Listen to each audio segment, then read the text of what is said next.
അതിനുശേഷം ഞാൻ അടുത്ത പ്രോസസ്സ് എന്ന് പറഞ്ഞത് മെഡിക്കലാണ്. അങ്ങനെ 20-ാം തീയതി ഫെബ്രുവരി 20-ാം തീയതി എനിക്ക് മെഡിക്കലിൻ്റെ ഡേറ്റ് കിട്ടി. ഞാൻ കോഴിക്കോട് മെഡിക്കലിന് പോയി കഴിഞ്ഞപ്പം എല്ലാ ടെസ്റ്റുകളെല്ലാം ചെയ്തു.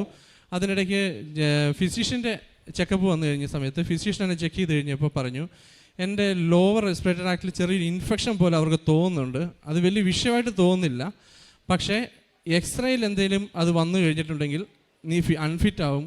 അപ്പം ഇത് കേട്ട് നമുക്ക് ഭയങ്കര ടെൻഷനായി, കാരണം ഇത്രയും നാളായിട്ട് ജോലി ഇല്ലാതിരിക്കുവാണ്.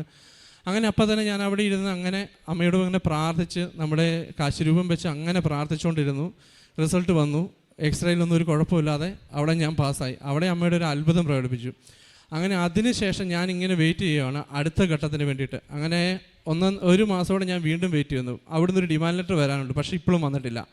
അങ്ങനെ ഞാൻ മാർച്ച് 10-ാം തീയതി ഇവിടെ വന്ന് കൃപാസനത്തിൽ വന്ന് അമ്മയോട് പ്രാർത്ഥിച്ച് പിന്നെ ഞാൻ ജോസഫ് അച്ഛനെ കണ്ടു. അച്ഛൻ പ്രാർത്ഥിച്ചു, കാര്യങ്ങളെല്ലാം നടന്നോളൂ എന്ന് പറഞ്ഞു. ഞാനങ്ങനെ തിരിച്ചുപോയി. 4-ാമത്തെ ദിവസം ഡിമാൻഡ് ലെറ്റർ വന്നു. അതിനുശേഷം ഒരു ഏജൻസി എനിക്ക് വിസയ്ക്ക് വേണ്ടി അവർ പ്രോസസ്സ് ചെയ്തു. വിസയ്ക്ക് പ്രോസസ്സ് ചെയ്ത് 3-ാം ദിവസം എനിക്ക് മെയിൽ വരുവാണ്, നിൻ്റെ വിസ റിജക്റ്റ് ആയി എന്നുള്ളത്.